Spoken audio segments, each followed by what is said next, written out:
Here I am at my stand-up desk at the office, and one of the real benefits of a stand-up desk is it helps you correct your posture. Now, all too often, I've spent way too many hours in my life hunched over with my neck down, which is starting to create a lot of tightness, pitching my head forward, and doing a lot of things to my body that with the many hours in that position, I don't want. So having a standing desk allows me to have a much better posture, allows me to drop my shoulders away from my neck and keep my head in a better straight position. And then I can do things like tuck my pelvis, I can work my feet on this foot plate that you'll see in a second. But there's also a lot of other things we can do. And it just so happens that here we have alignment and movement specialist Aaron Alexander to talk to everybody about like, what can we do, you know, because we're all working on computers these days. Yeah. Like, what do we got to do to prevent that from turning our body into a pretzel-y, rolled up ball of mess? Yeah. So, starting point, all the same factors that you get from weightlifting, for example, when you're like loading a bar, say a front squat, that can you can implement that into working in front of a computer. Mm-hmm. Okay. So a big thing, something that you can have, you have like a buddy at home. If you just have them push down through your shoulders, which Aubrey's doing really well in this way, the tendency for most people is to kind of dump their hips forward. Sometimes they might dump backward. Right? So we want to be able to distribute that weight from our shoulders, or ideally our head, all the way down into our feet. Okay, so for most of us, the tendency is going to be I push down.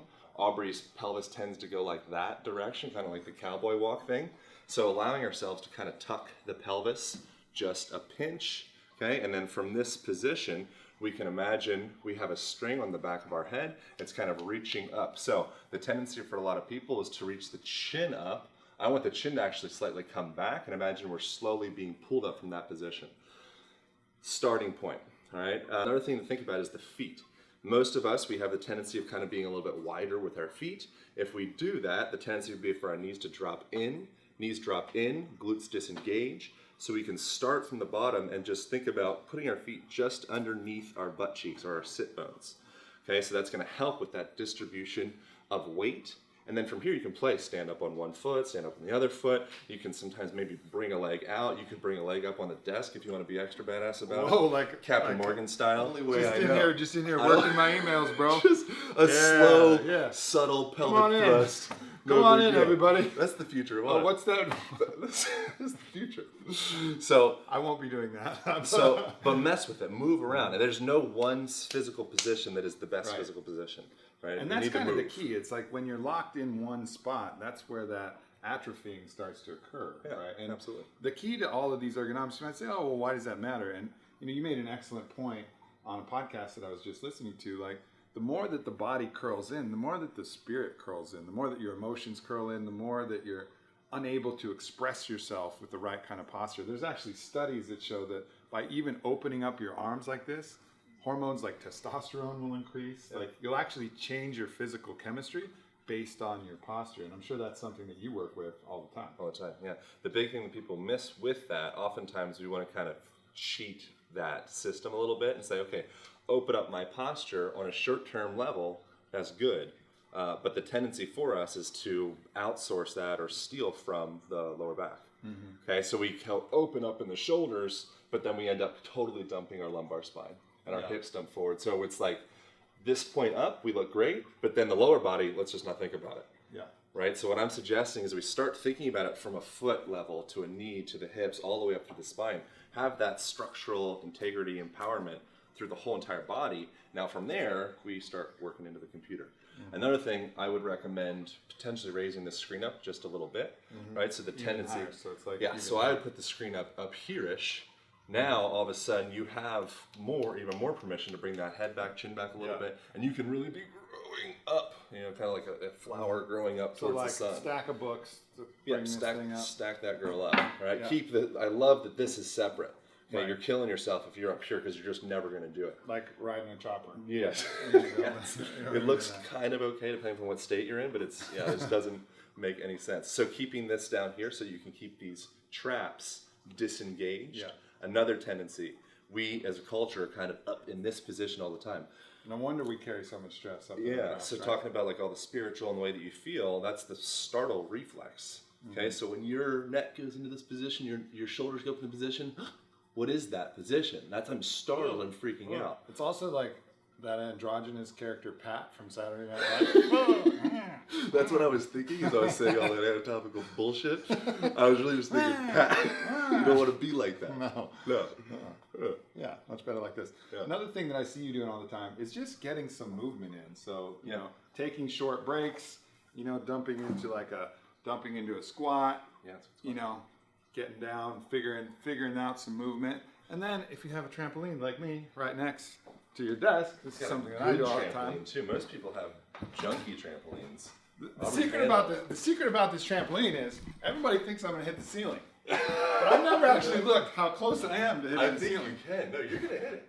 That's what everybody says. But guess what, everybody? I've never hit the ceiling. So I think everybody's full of shit. I don't even think I'm close.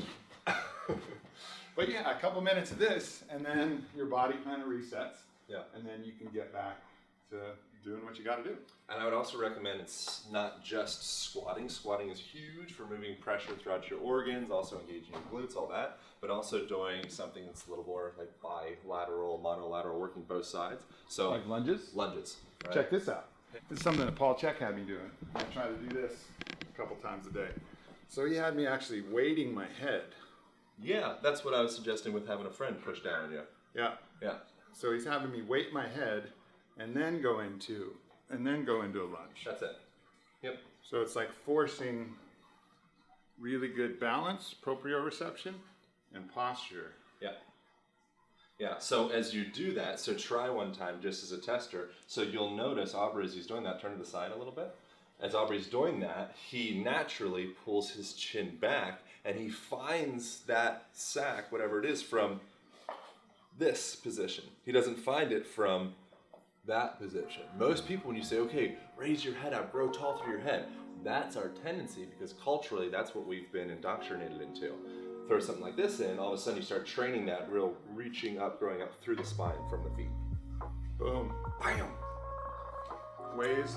Another little thing that we can throw into here, as we're lunging, keeping that weight distributed down through the foot. Okay, so all the same stuff as we're talking about, okay, I don't want to be dumped into this position as I'm standing. Looks like my shoulders are back, but really I'm destroying my lower back. Same thing as I'm lunging, I don't want to be lunging in this position. Unless I'm dancing and playing and having fun with it, that's fantastic. But just for stabilization purposes, keep this knee on top of the foot. So kind of living around this territory is a beautiful place for the knee. As it dumps too far immediately, that puts a lot of stress on the knee, disengages the glutes. If you go too far forward, put a lot of stress on the knee once again. And if you go, that's just focus on that for now. That's a starting point. Boom. Bam. Thanks everybody. That's a way to counteract all this time that you spend in the office, all this time that you spend on the computer. And it's super important. I've been into health and fitness my whole life, and right now my biggest goal is to correct a lot of the imbalances I've had, not from bad training, but from bad everything else I've been doing, bad working my whole life, you know, and that's what I'm working with Aaron on, and that's the next phase, is to get my body in a state of alignment and shape that kind of counteracts all those hours spent on the computer. Beautiful. Yep.